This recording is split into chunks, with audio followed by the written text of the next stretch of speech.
He's a retired U.S. colonel and a leading advocate for the development of non-lethal weapons. He just wrote a book, UFOs, Myths, Conspiracies, and Realities, and it's here at the conference. You can purchase that and get that signed from him. And he'll be talking about what's in this book. So help me welcome Dr. John Alexander.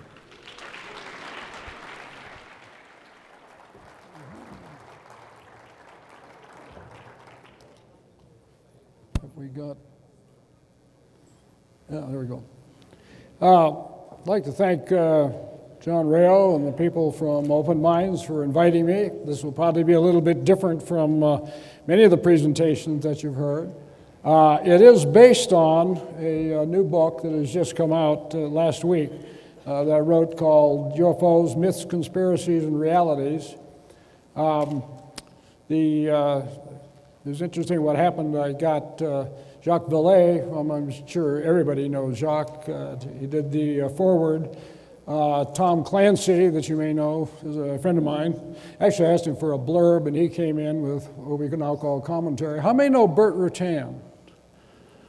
You know, we got a couple of hands out there. That's really kind of key, because Burt is one of the aerospace giants. He's one of the go-to guys. Time magazine had him listed as in the 100 most influential people of the last century.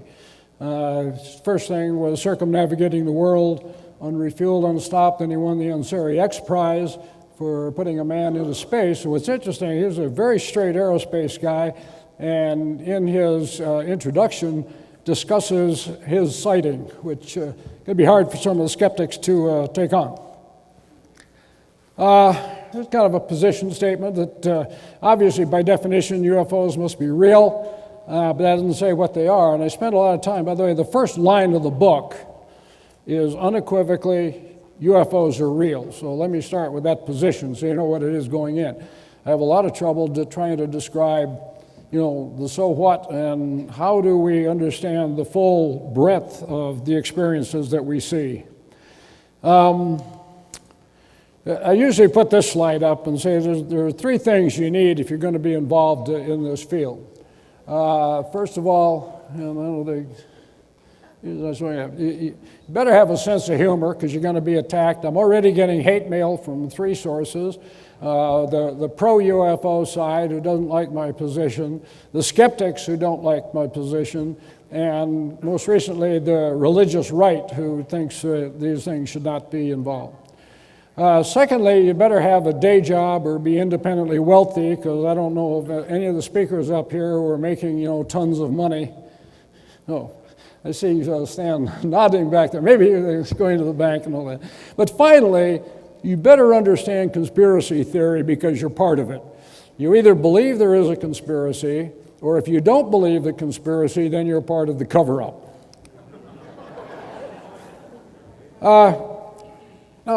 There's a wide range of belief systems. I don't suspect there's many down here. And I put debunkers versus skeptics, and I think everybody understands that.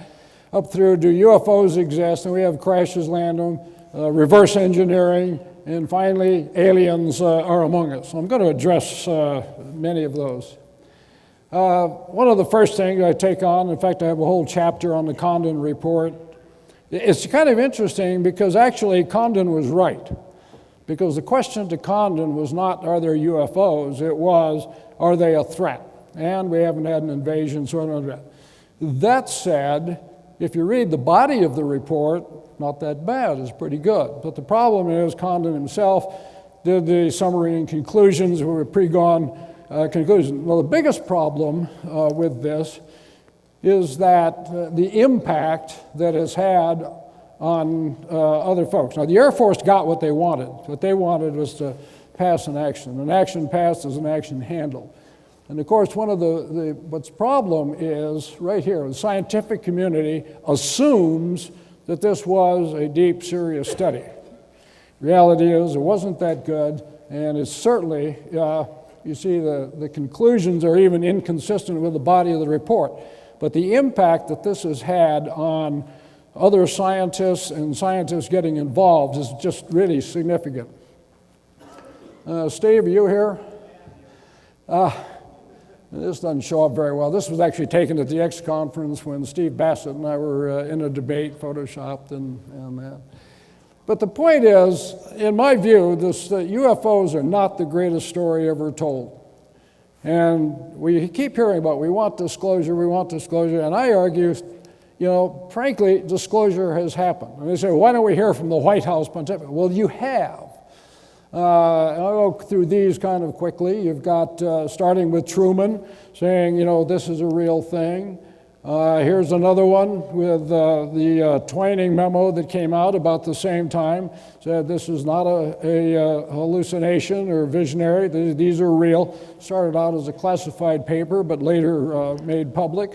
Reagan saw them. He was on an airplane, went out and chased them, and also spoke to it. Not just American presidents. Gorbachev has come out and made a statement that says UFOs do exist and are real.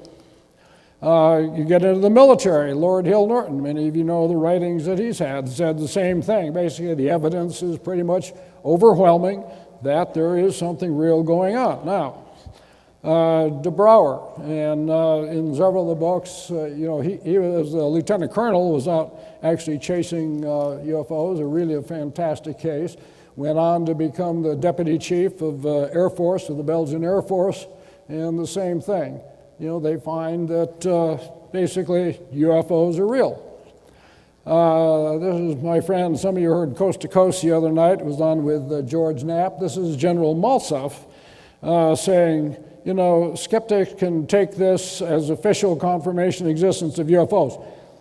What is so amazing about that statement, and that one really is different, is that Maltsev's predecessor was fired when a young German flew a Cessna and landed near Red Square.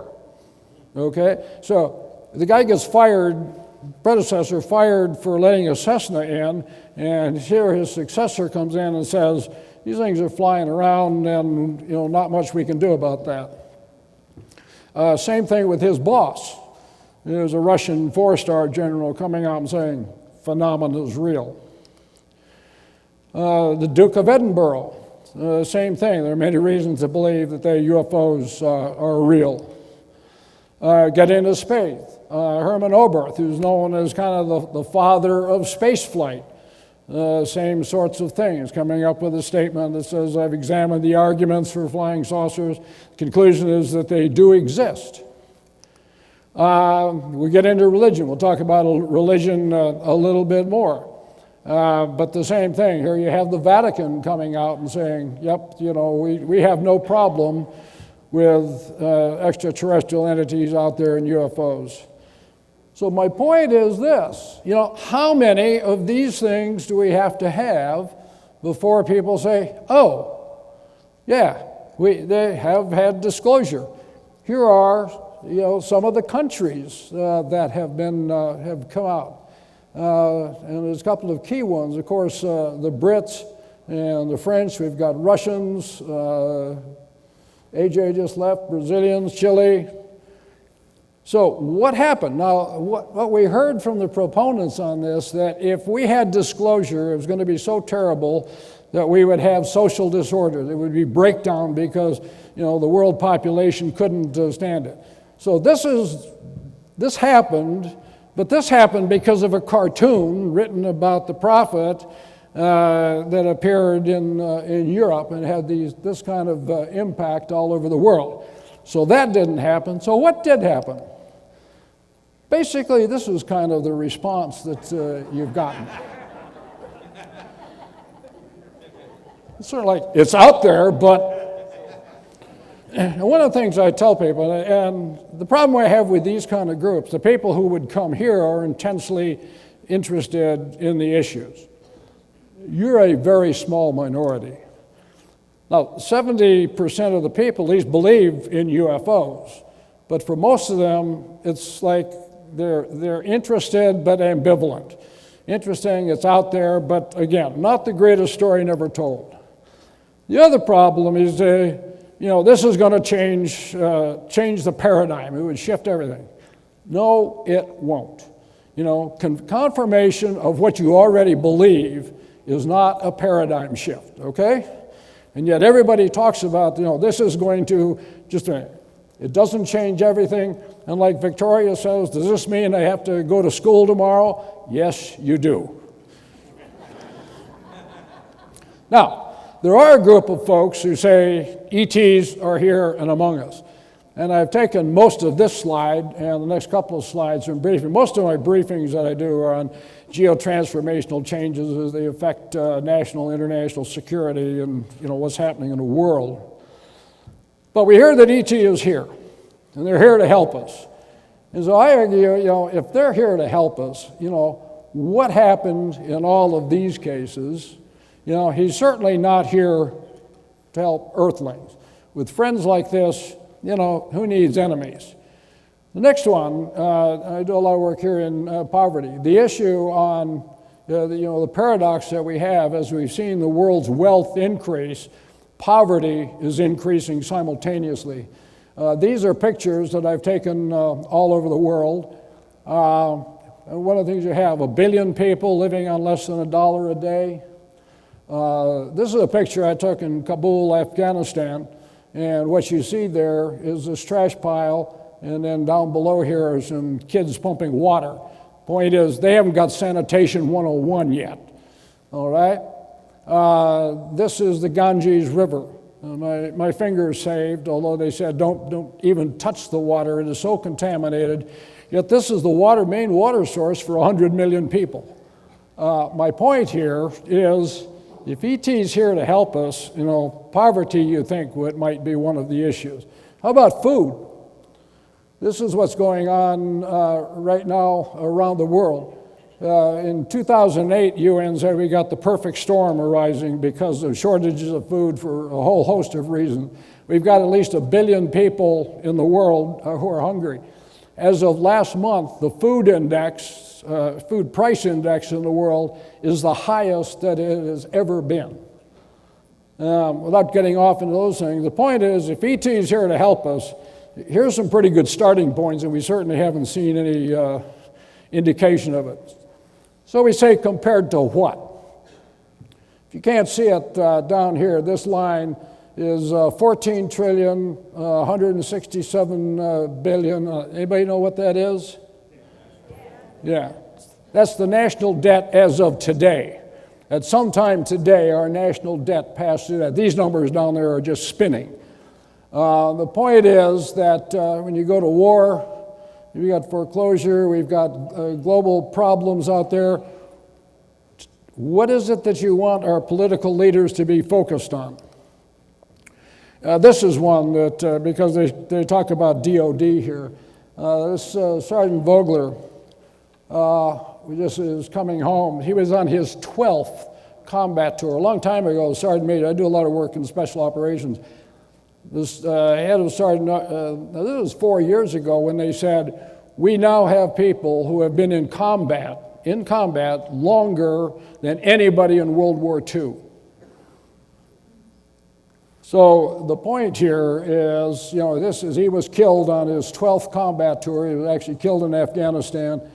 So tell me where you think UFOs fit on the DOD priority list. Now, let's talk about disclosure, and I've kind of made up this gradient. It says the kinds of disclosure that could happen run from small and far away, in other words, a signal, low level, confirmation, high visibility, to a hostile encounter. Low visibility kind of thing, low impact, either a weak signal, everybody I think knows about the wow signal and things of that nature, biological organisms, single cell, unicellular life, things of this nature. What happens with it? If you want to know what's going to happen, we already know. This has happened and happened repeatedly. You get about a day or two, it pops up as one of the items in the news. You then have a few conferences where experts get together and discuss it. And then there are some journals that come out. So if disclosure is based on small things far away, it's kind of interesting what happened, because this actually did happen on 2 December of this year. And it was discovered, you might have heard about, they were talking about arsenic being found and it might be the basis of life. Coincidentally, it just happened to be when the NASA budget was up for review that they suddenly discovered this and put it out. I don't know, maybe you read about it. There were a few articles in the newspaper, but that tells you pretty much what that type of disclosure would happen. Disclosure with moderate impact. Well, what happens? This is UFO sightings. I think you're familiar. Oops, I take some heat over that one. But this is one where you say we've got some pretty sustained sightings, and people see things and they report. So what happens is, yeah, you get some news meetings. They're reported at MUFON. Used to have Larry King, but the producer who was supporting that's no longer with them. But basically, disclosure of this nature is what we'd call the status quo. Not much change has happened. We know exactly what will happen because that's ongoing at the moment. Now, what would happen if you had an event, and I picked, like the day the Earth stood still. You got this big craft sitting down there, ET comes out, or somebody comes out, has contact and whatnot. What would, how would that be responded to? Again, I don't see this as going to be people flying off the handle, some interest. And what I'm saying is the model here for the news release on this is pretty much like 9/11. I think most of you were around and probably saw it. If you remember what happened for the first few hours, it was nonstop news. Cameras were on, watching the building, switching back and forth. Within a relatively short period of time, that changed and you had ads starting to creep in. It was the main story, and then gradually it kind of fades away.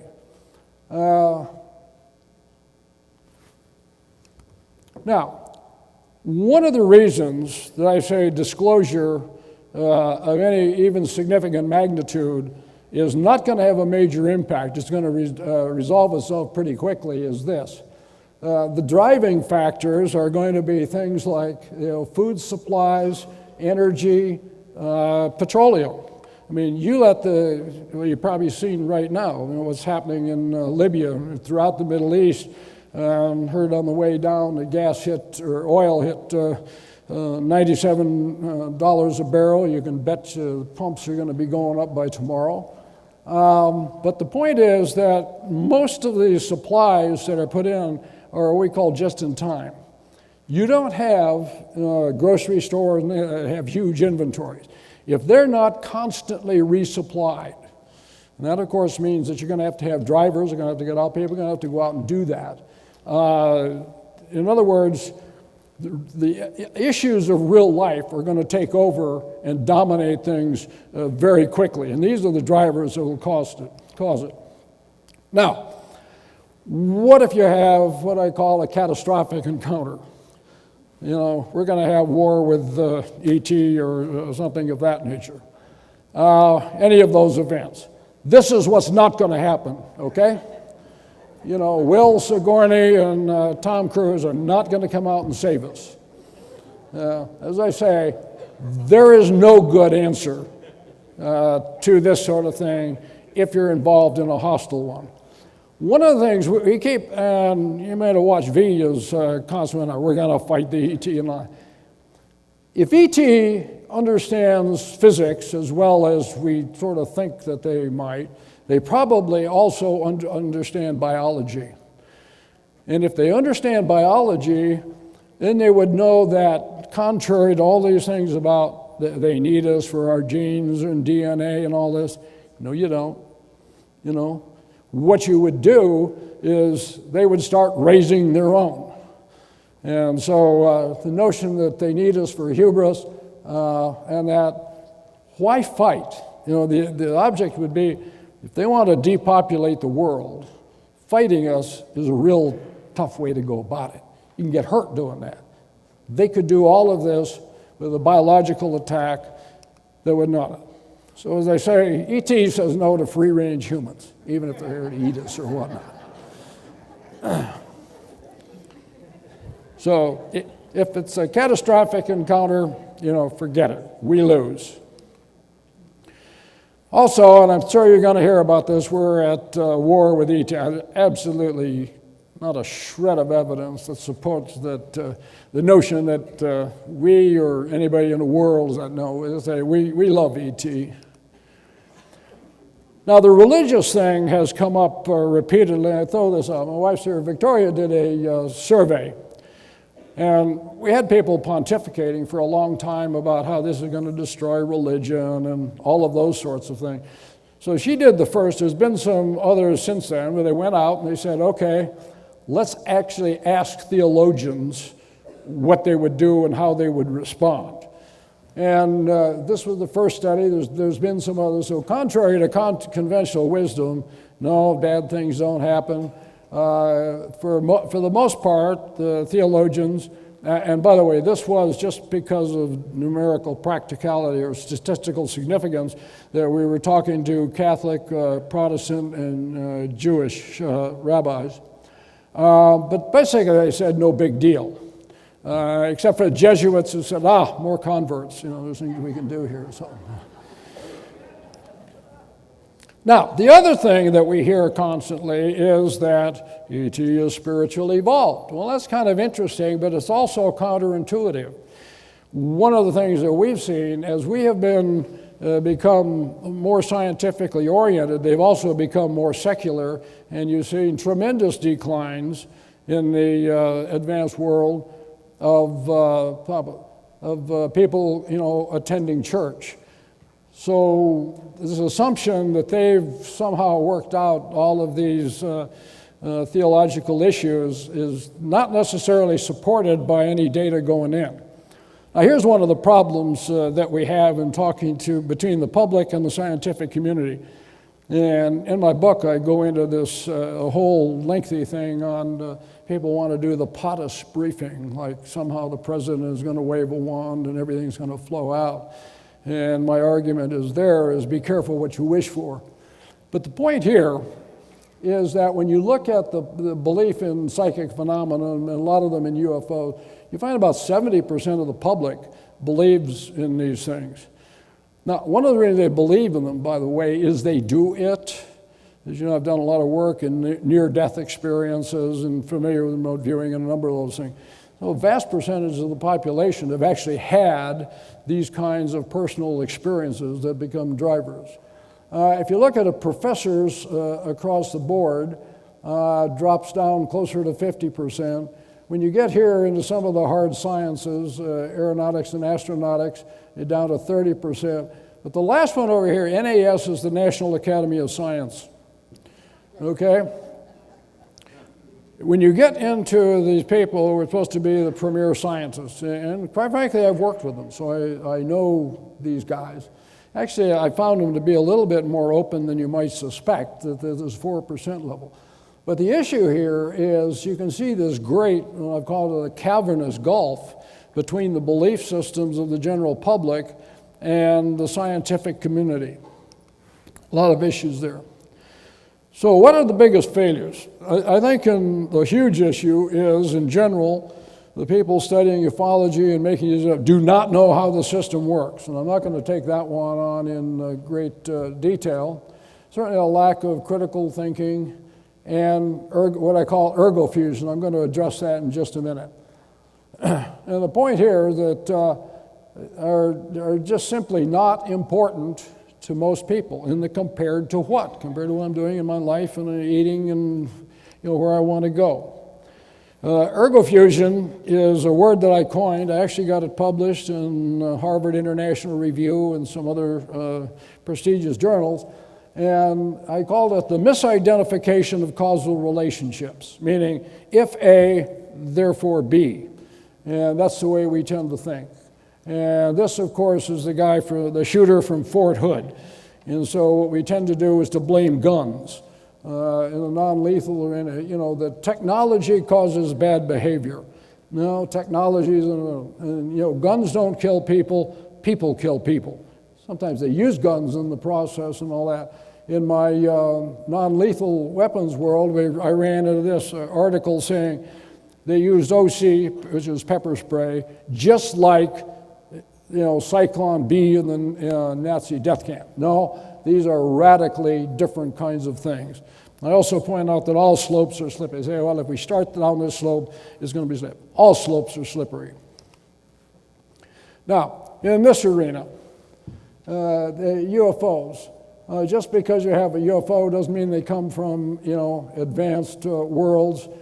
Because the White House asked the question does not suggest that therefore you have secret programs ongoing and the spies. This is one, I saw an email from Stan the other day saying I had missed the Bolander memo in there. And I don't think it's incongruent.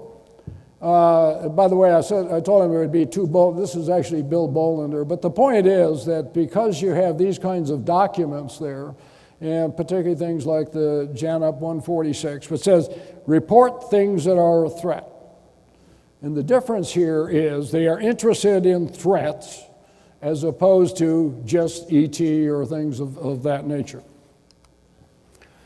Same thing here. There's an issue that I'll get to. This is Jim Woolsey, who was the director of Central Intelligence, and he made an individual request to get some information. That does not infer that the agency has institutional responsibility. And I talk a lot about that and the difference between individual interest and institutional responsibility.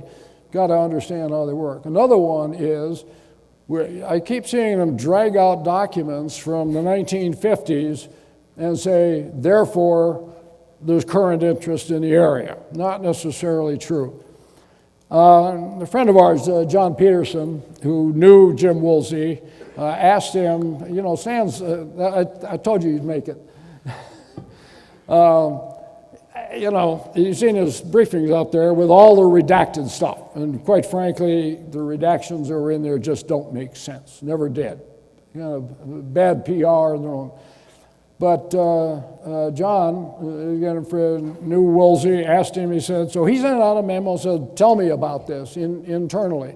What do we know? And so Gerald Haynes, who was the historian for NRO, got tasked with it and basically came back and said, there's not much new on here. No, this is not a surprise.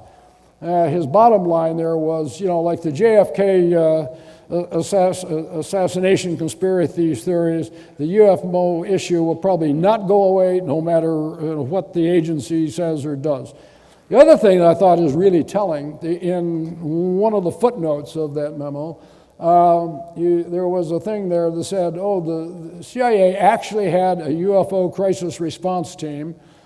That's interesting. But they'll follow online, and by the way, they've never met. So that ought to tell you something about the level of priority it was given.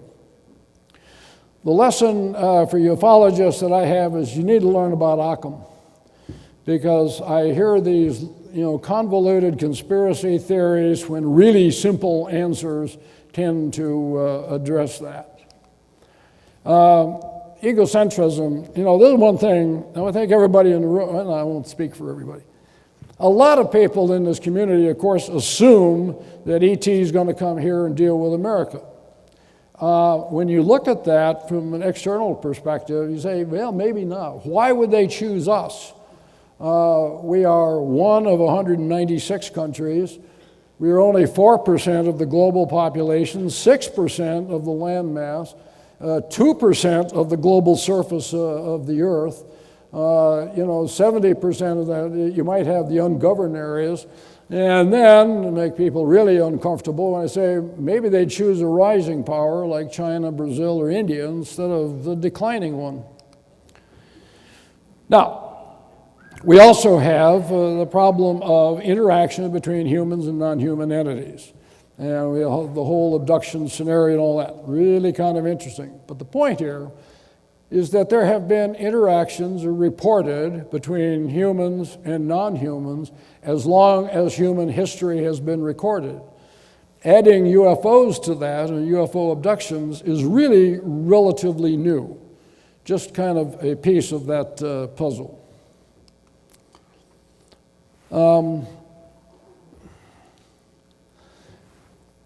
In the book, I talk about something, a group that I put together called the Advanced Theoretical Physics Group. I'm going to go through some of these very quickly because we're going to have actually talks on many of the cases that were involved.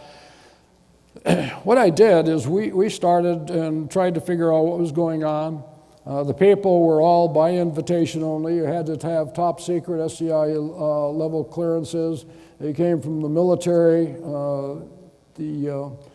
all of the lettered agencies, aerospace industry. It was an old boy net, had to know who they were to participate. There were no written documents. I have since learned that at least a couple of people went back and had kept notes, even though they weren't supposed to do that. And a few of them have been made public. I mentioned in the book that Richard Dolan has some of the dates listed. They could be true, but that's just a tiny percentage of some of those were what you call plenary sessions of the folks who got together. There were many, many, many more sessions. But what we found was certainly not what we expected. Going in, we'd kind of heard the rumors that most of you had. This was a suspected scenario. Had been a crash. People looked at us and said, what the hell, can't figure this out. Put it away, we'll come and pick up the pieces in 50 years and look in and see what we've got. Now, there are, and I want to point this out, there are some very, very strong cases. And the point here is, I got some emails saying these are people who see things that other people don't. My point here is in the multi-sensory data. Basically every sensor system we have picks them up sometimes. So certainly photography, and now the problem now, of course, with digital photography, you can fake anything and almost impossible to tell it. But, every sensor system we have out there does pick them up. That you end up with, as we know, 95% have prosaic answers that lead to other explanations. But when you get done, there are just some of them that defy any rational explanation. In the end, you've got high multi-sensory data, and you've got highly competent witnesses. Won't talk much to this. I know Chuck is going to be here, Peniston, Burroughs are here. This, I believe, is one of the strongest cases that's coming along. Probably about 80 witnesses now, many of them in the PRP. That's the Personnel Reliability Program. I mean, these guys were taking P-tests and had psychological tests and about as well known as you could get. And again, this case, there's a lot more to it. It actually went on for probably over a month or more, but a very, very strong case. One of the things that has got my attention recently is the press and how they picked up. I don't know how many times this case has been solved. There was one a few months ago where a guy was out burning manure, and they said his manure wagon, he caught fire at night, and that solved it, which is just utter nonsense. Most recently, and this one just came out, was that they said it's they had dropped a capsule from one of the Apollo capsules. Not that any of them were lost or anything, but this is December of last year, and the news media picks up on this crap. I mean, and it's just you'd say common sense tells you this can't be accurate, and yet it's like any answer that they can have that anybody can throw out, will anything but we'll deal with this. Really, just utter nonsense. Phoenix Lights, another great case. Lynn Katai is here. I'd recommend her books on the topic. Again, thousands of witnesses, and as you know, including the governor himself. Of course, what he did, go out here, it's utterly unconscionable. Knowing, gave out, false information to intentionally mislead the public. He said, well, we did it to calm them down and that. But again, thousands of, and again, not a single case. This is another one she has that goes on for years. Gulf Breeze. This was a great case, hundreds of witnesses. One of the things I liked about this was when it first came out, the editor of the Gulf Breeze newspaper was at it and was going to looking at the pictures, and he had them laid out, and his parents came in and said, oh, those look like the things we saw. And they said, He said, you know, if I can't believe my parents, who do I trust? Well, yeah, there is kind of a cute MIB story involving me on that one, but a lot of evidence supporting aspects of that case. Of course, the Coyne helicopter case you're probably familiar with. When the people say satellites own capsule, yes, they do. This is a satellite that's sitting in geosynchronous orbit, meaning way out in space, very cold. And what you see here is this line coming down, and you see that it tends to get darker. What that means is that this camera sitting out there looking at the Earth, field of view is the Earth, something that was very hot flew by it and turned and went down towards the Earth.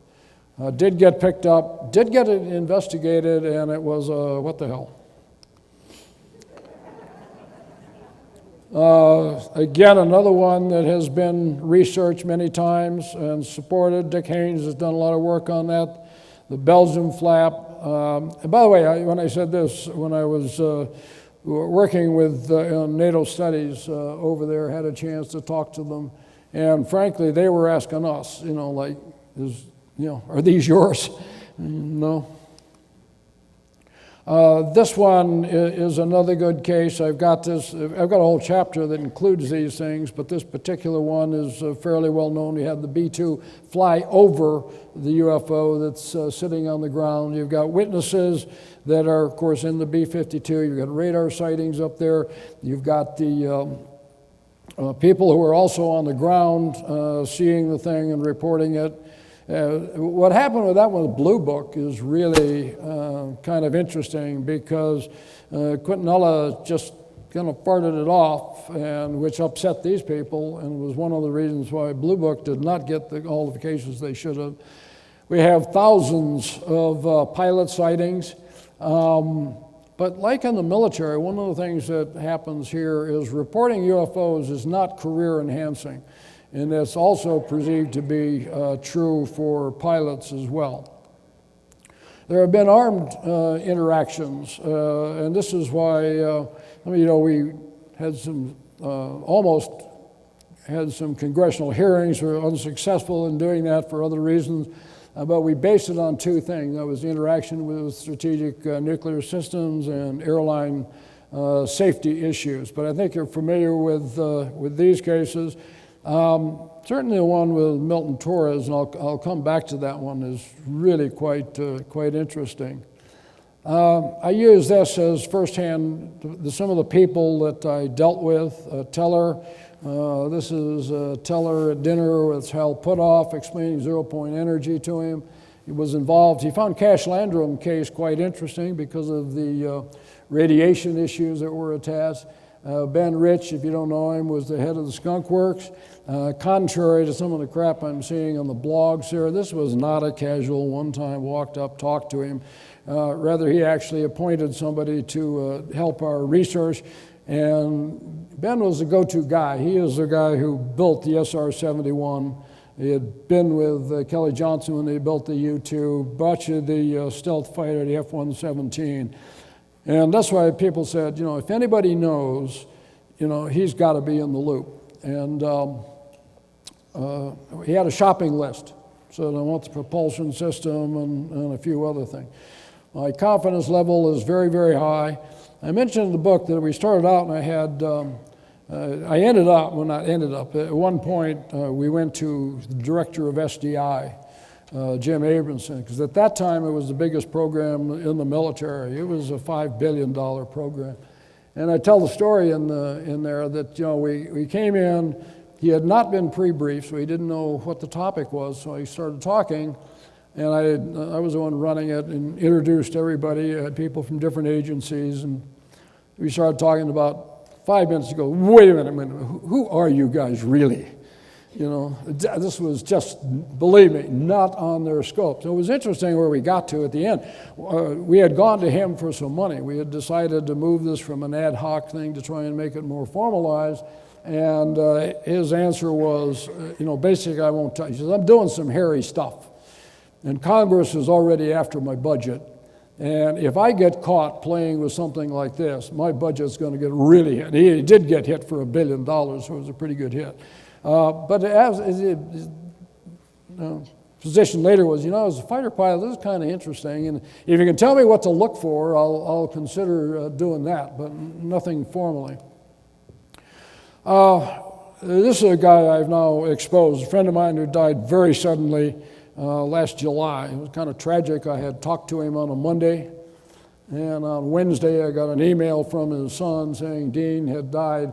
But this is one of my key sources, and the point here is that Dean Judd was the chief scientist of SDI, and I can tell you there was absolutely nothing about SDI that had to do with looking out for ET. He had also been the National Intelligence Officer for Science and Technology. That's the #1 guy in all the intelligence community where science and technology comes together.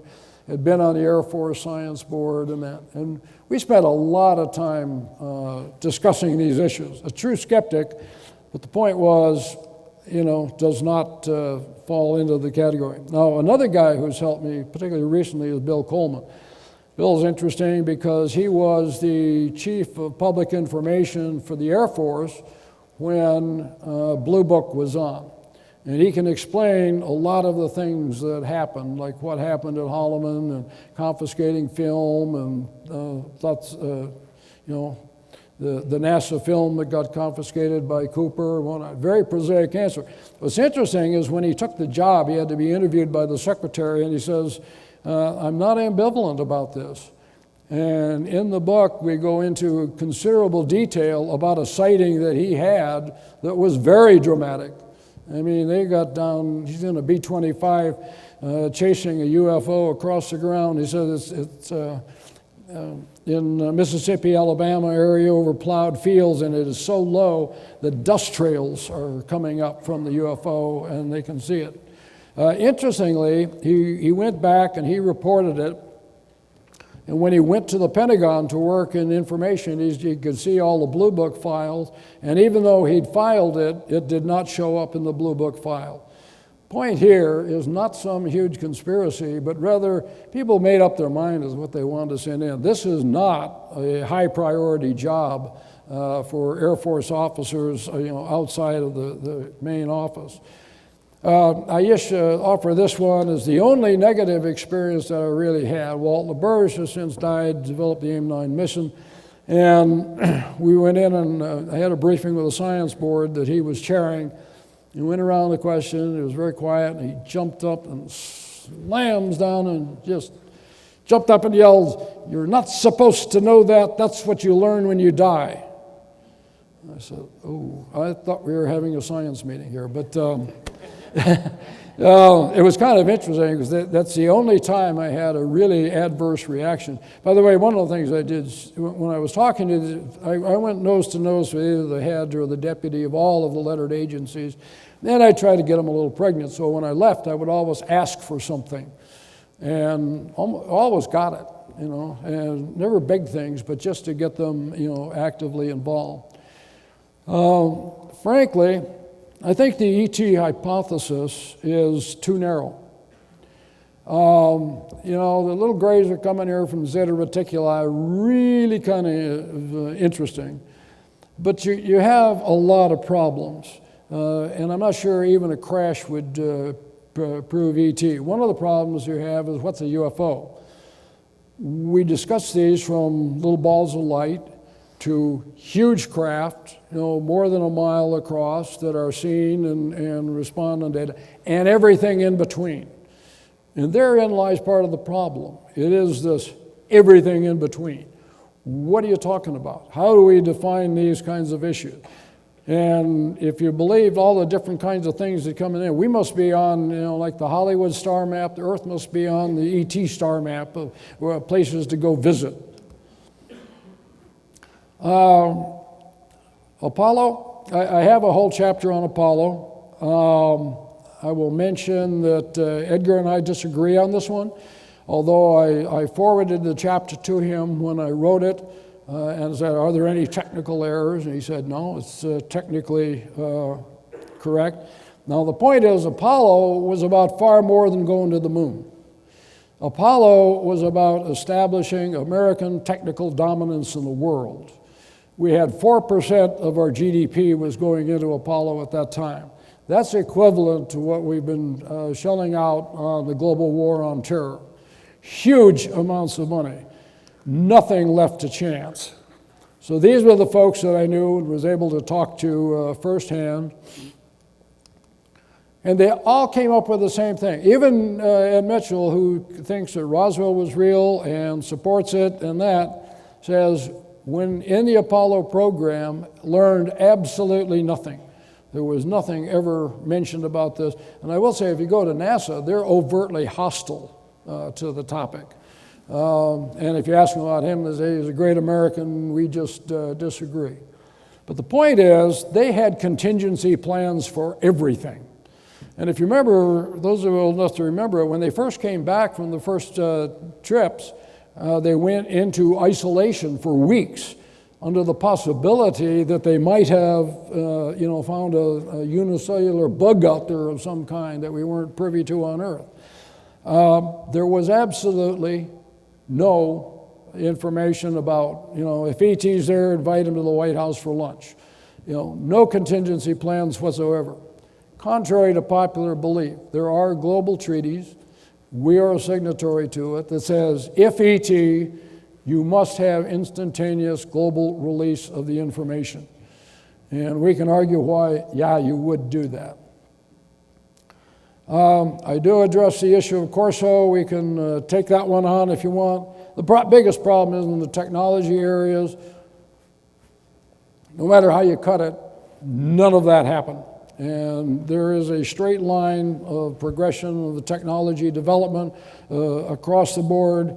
I sent him a 7-page letter. It is Appendix A in the book, by page. Somebody wrote and said, what page is it on? And I said, well, I counted 93 overt errors, and they were from little things like it's Adelphi, Maryland, not Adelphia, to no, the Cold War was not a cover for fighting ET, and lots of things in between. It's significant because this book sold more and probably influenced more people than any UFO book in history. Large institutions, well, the point here is they serve themselves. Their primary interest is retaining power. The golden rule is who makes the golden rule. But the point is that they're requirements-based systems. And the issue is, no matter what you think about what ought to be researched, there is no Department of Good Ideas. So the Defense Department deals with threats. And they got a pass with the CONDON report. CONDON report said no threat, said we don't do that, set it aside. I'm going to have to probably pick it up a bit. My point here in the presidential paradox is that there were a number of presidential elections that were squeaky close. I cannot believe that if somebody who was privy to the information that if it were necessary to swing an election, it would have come out. There's just absolutely no doubt about that. And yet you don't do it. And somehow the logic goes, but this is so special. This is special beyond any other information, anything. No, it's not. Some suggest that, of course, Eisenhower possibly met with them. I use this as the presidential, I actually put this out slightly before the 2008 election, because I think the majority of businesses, certainly in aerospace, wanted McCain to win. And certainly if anybody had the information, I put this out before, you're going to get October's surprise. It would have come out then, but it didn't. The logic problem is you're competing for the most powerful position on Earth. You have the direction of all of the intelligence agencies. You can control and start wars. And yet somebody wants to tell me that they don't allow, POTUS, the president, access to the information. And I hear a lot about this unacknowledged. I think I got another slide on here about unacknowledged special access programs. Sorry, I've seen this report. The president is the commander-in-chief. The Defense Department works under that. Now the DNI has it. That is how the system works. And, this secret is supposedly different from everything else. I don't believe that. Hoaxes, I just want to mention this, hoaxes are not benign. And I would hope that, if you have a chance to influence your local media or whatever, to understand that they actually do significant damage. And it really is something that needs to be taken on. This is one, these were the balloons, and ho, ho, ho, we were doing a social experiment. Actually, they were putting flares in balloons and sending them up. I don't know if some of you remember back to World War II, but that was how the Japanese were planning to attack the United States. And they actually had plans to put balloons aloft and light our forests on fire. Not benign. There are real cover-ups. However, cover-ups are not unintentional, lack of knowledge, or stupidity. And unfortunately, most of the information that you get falls into one of those categories. And here's some real examples of things. Watergate, of course, the Gulf of Tonkin, LSD experiments, My Lai. But the point here, the common factor in all of them is they're known. So don't confuse cover-ups with ruin. Majestic, Majestic may have been real, one of the things I address in the book, but it is not anything to do with UFOs. And yes, Stan, we'll arm wrestle over that one. So, even the guy who made the documents, by the way, if you go in the National Archives, there are 2 sets of documents that are up there for review. They are so commonly requested. One's the JFK assassination, and the other is MJ-12. And they go into it in exquisite detail as to why they do not believe any of those back. Interesting, I filed my own FOIA, and in there I said, this is not a UFO request, and it came back with the standard pat UFO thing anyway. So, is there a cover-up? Well, one of the things I do is compare Watergate to Majestic 12. How is it done? If you go to Watergate, first of all, they went to the Washington Post. They had direct contact. We later found out, it wasn't until recently, that Mark Felt was in fact Deep Throat. This guy had his identity vetted. Again, he was a deputy director of FBI at the time. Went to young reporters, but they had a national reputation already. They had massive resources behind them to go ahead and do, vet the process and find out what happened. Of course, the president was eventually held responsible. Now, you want me to believe here on the other side that, the documents get dropped in a mailbox someplace from an anonymous source that still, hasn't come forward. They go to relatively unknown people, have no experience, no resources, and, that they held they responsible. Now, all I ask you is to say, now you got a secret, and it is super secret, and you want to get it out. What process are you going to use to get that information into the public hands? So who are they? Well, the answer is just about everybody. There are government secrets, and they have eventually been revealed. I haven't got time to go into all of them. But the point is, none of them, to get revealed, were dropped in a mailbox someplace. This is the one that I mentioned about the unacknowledged, especially the huge black budgets. I'm sorry, there are black budgets. I don't know if I'm even supposed to say that, but there are black budgets out there. There are people who have oversight. And there are others who view for this, and they fight for that money just as intently as for people in the white world. It is highly competitive, and though there's not big pots of money that are sitting off someplace that are totally unaccounted for. As I said, people want POTUS, the president, to make a decision. So again, I'll go back to a comparison. Well, let's compare how they made a decision to do the atomic bomb, because that's not well understood, and we'll compare that with ARV, the alien reproduction vehicle. So you had years of hard science in nuclear physics. You had Einstein, one of hundreds of people who wrote a letter to Roosevelt at the time. Roosevelt considered it. Most people think that Einstein wrote the letter and Roosevelt blessed it. Not true. what he said is, let's have a study. And they did the study, and the study came back and said, yeah, you really ought to do this. And so they did, and they had the board, and he approved it. So now you say, okay, we got years of anecdotes. You got somebody going to go to take this to the president. Suppose you get, there's a whole thing on how you'd have to, what you'd have to jump through the hoops in order before you ever got to that level. But let's suppose you're right. So what he does, he appoints a board, and the board considers it. Now, who is this? Not UFO researchers. I'll guarantee you, nobody who's been involved in UFOs at all is going to touch this. It's going to go back to the National Academy of Science. Remember that slide a while back that said, what's the belief system of the National Academy of Science? They're the guys you're giving this to. You can imagine what they're going to come up with. The point here is it's going to be worse than not. I think what you'd get is CONDON 2, a very negative report, and not only would you not get what you want then, it would then be used as a hammer to nail other programs like alternative energy things, high risk, high payoff programs that are a little bit outside the norm. So I think you have the potential to be to get worse than that. So we got to believe that they would. Let me jump ahead.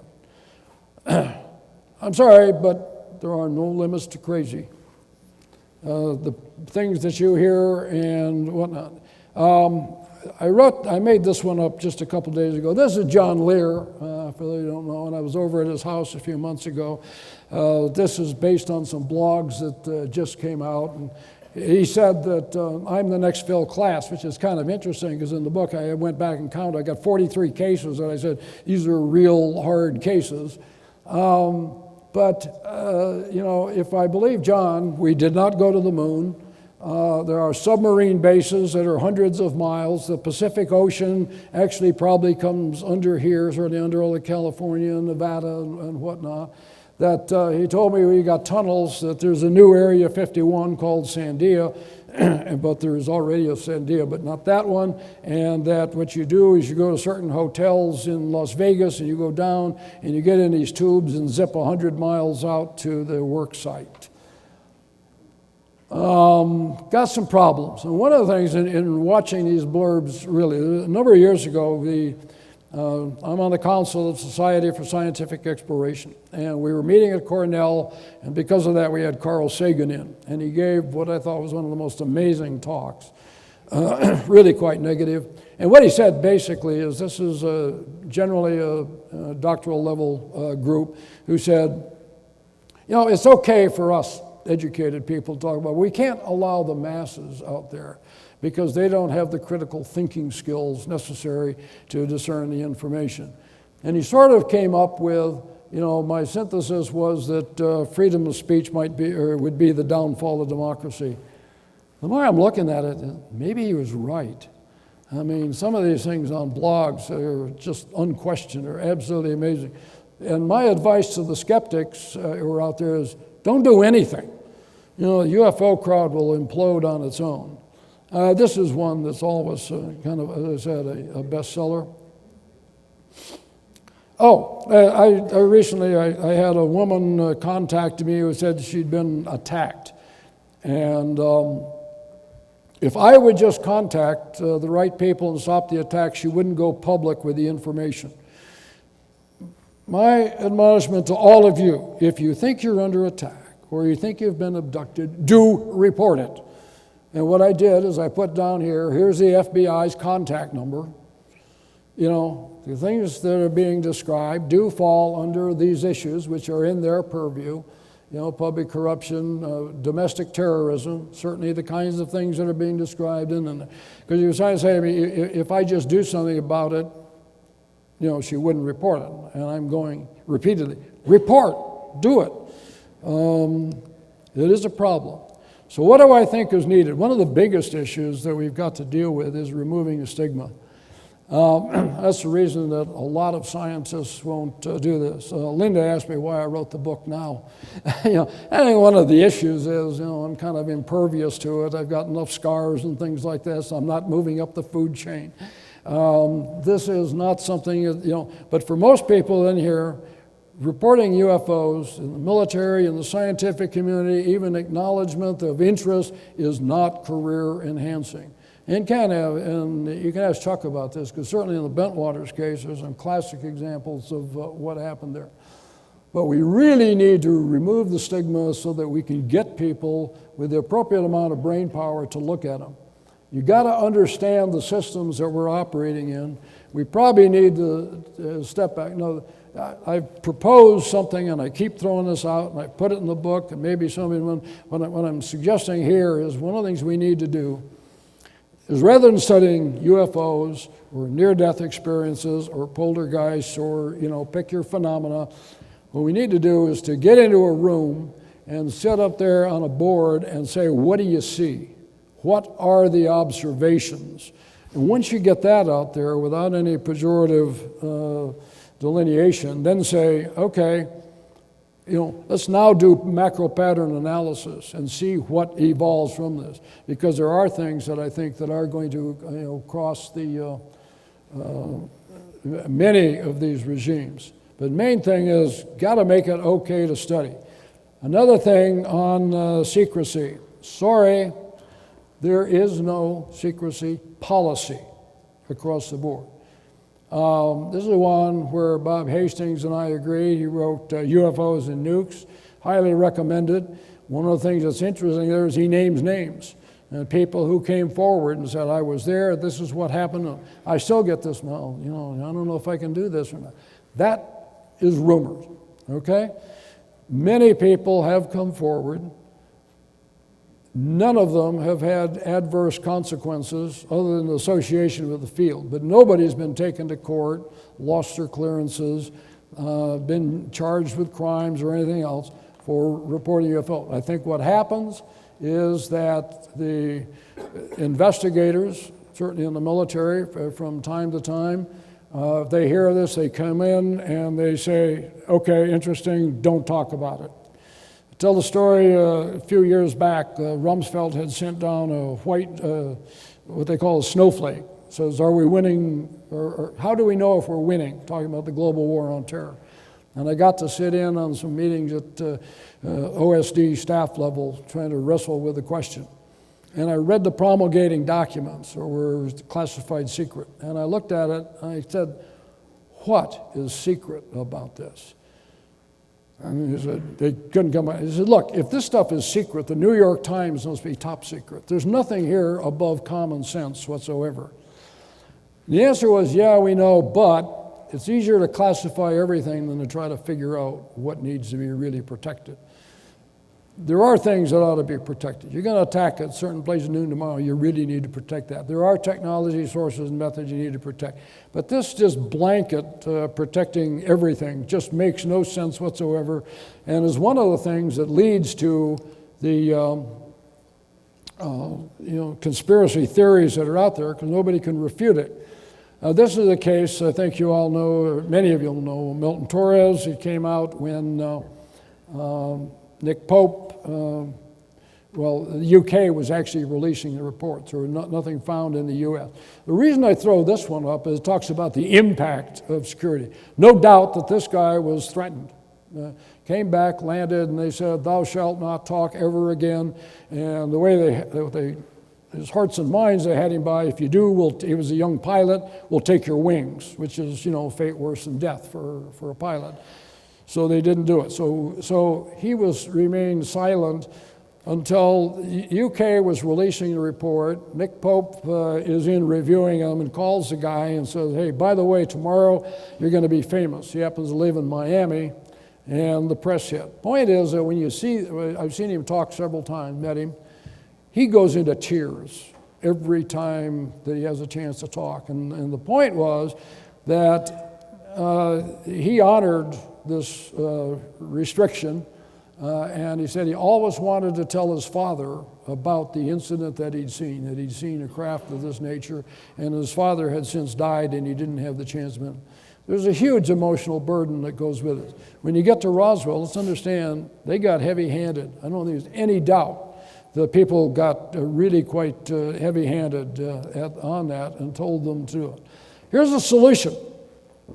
When they were doing the last report on Roswell, one of the things that Secretary Widnall did was to provide a statement that was read to everybody who was there that was going to testify, and said, if you were sworn to secrecy, that is now waived. My win-win, no-cost solution is to have somebody like either Gates, I've named 3 of them here. Jim Clapper is, the director of national intelligence. That would be a good source. Panetta, CIA, or Gates at the Secretary of Defense. Do the same thing. Just come out and say, all of those are waived. Because I think there are some out there. I think that, there were people who were told by low-level investigators, don't talk. Waive that. Now, I don't think they'll do it, just because it's not even on their scope. But the point is, this would be a no-cost, win-win solution, and I'll guarantee you a lot of these stories about, the conspiracy theory, that people are going to be running for cover. Don't know if Steve's here. I use this one as an example. This was a letter that went to Senator Brown this week. But as he knows, I took exception to this because there's a line in there that says, it is not uncommon for representatives of the U.S. military and intelligence agencies to tell witnesses they will be killed. My admonition to them, give me one. And I've also told folks, you got anything like that, come and see me and I'll help you go to court. This was illegal, and I frankly think it's part of the mythology and really not happening. So, where are we today? Who cares? Now, I imagine the people in here tend to care a lot, but for the general public, not a lot of folks. They're interested, but you need to distinguish between the differences between personal interest and institutional interest. No, we do that all the time in church. I mean, many of the people across the government have religious affiliations, but they tend not to bring those in. Do they influence policy from time to time? Absolutely. But that does not become institutional policy. Believing in UFOs and really caring about them, again, the general public believes in UFOs, but does not see this as something that's going to change their life. It's certainly not going to change their belief system. Again, one of the issues. Confirmation of what you already believe is not a paradigm shift. I keep hearing that. This is the greatest story out there. If it happened, it's going to change everything. Yeah, not really. They are real. So what? What does that change? No, it doesn't change everything. Hype and hyperbole are how to screw things up. There was a great thing, and this is one I want to talk to you about. I have talked to Jacques about it. But 3 guys grabbed the gold ring, got invited to Riyadh for a conference. It was one panel in a conference on competitiveness that was being held in Saudi Arabia. Great. I mean, I've got to imagine the contacts you could make at a situation like that are phenomenal. But when we started, all of a sudden, we started in the UFO community says, that Clinton touched on UFOs. No, he didn't. Clinton was at an international UFO convention. That is not the convention.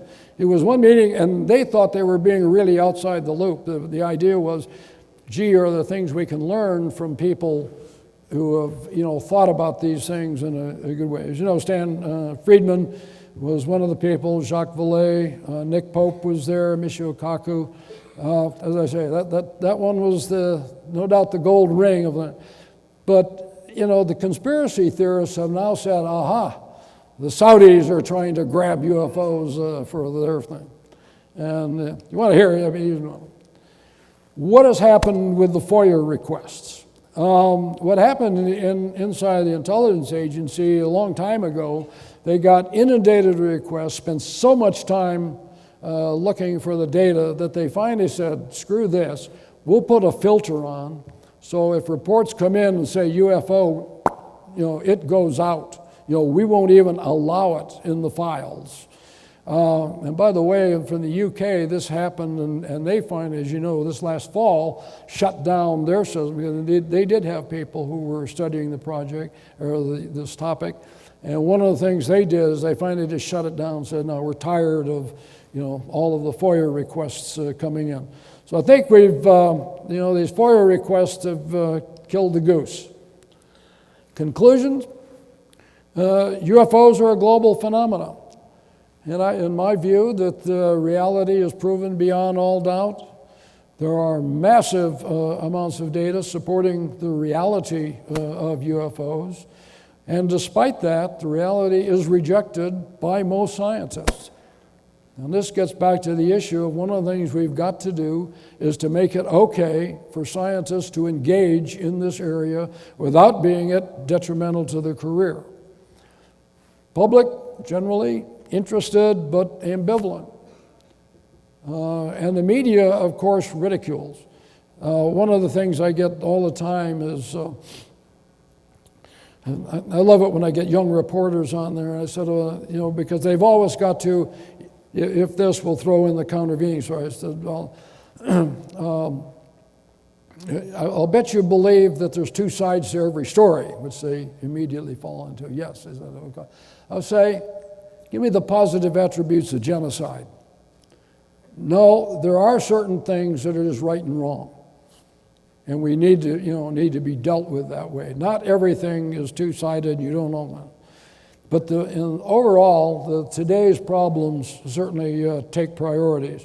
And moving UFOs to a front burner national thing, do not expect a presidential proclamation at all. Don't care what you think of Obama, pro-President, he ain't stupid, okay? And I think he knows that touching the UFO topic is absolutely toxic. I've put in two. Dennis Kucinich should take it. One you probably don't know is Claiborne Pell, who was a personal friend of mine. And one of the things that frankly pissed me off, he was interested in UFOs and a number of phenomena. He actually went by a MUFON conference once. The Washington Post, in his obituary, denigrated him because of interest in it. I mean, this stuff literally follows you to your grave. Where does this fit in, the POTUS priority list? Certainly working on the economy. We got wars, healthcare, and I don't know, I kind of made up this number, but down there, 1,600,000 and some thousand is, then we'll start thinking of UFOs. Point here, today's problems are eating their lunch. Do not expect, to see politicians step up and say, it is not a voting issue. In fact, I talk about some hearings, I think I mentioned to somebody, when I met with a congressman who wanted to have them, my first question was, can you take a 20-point hit in the polls? And that's about what it would take. It is not a good thing for retaining your job. As I say, if your ET is around and they have had it, then they really blew it, because they said we're going to get around to it sooner or later. Later has come. The world is hot, and crowded. The rescue ship did not arrive. This notion of, we need new energy systems, and I'll argue in favor of high risk, high payoff, alternative energy systems. We need to be putting a lot more research into it. But if I had this breakthrough today, let's understand, if you had a UFO, or ARV as they call it, it ain't about little widgets flying around. It's about energy and understanding an alternative energy system that would change things. But if I had that today, it will take you 2 to 3 decades to get that into the system. We haven't got 2 to 3 decades. Better start bailing. I had this one. If you want to find, the government reports are out there. I know all the heat you're going to take and all that. But if you write down this one website, it's a DOD one, but they actually go into all of the other agencies, and you can get all of the reports that you would like to have. As I mentioned, there's a lot of questions that I do answer in the book, like what happened at Holloman, not what I think, what was in Hangar 18, that one's kind of interesting. And the final words of the book, just so you know where I end up, says, in the end, it's clear that the universe is far more complex than we ever imagined. We are not close to solving the enigmas posed by UFOs. Rather, we're on the front end defining fundamental issues and boundaries. As I said, for ET, rescue ships did not arrive, so we all better start bailing. Why did that?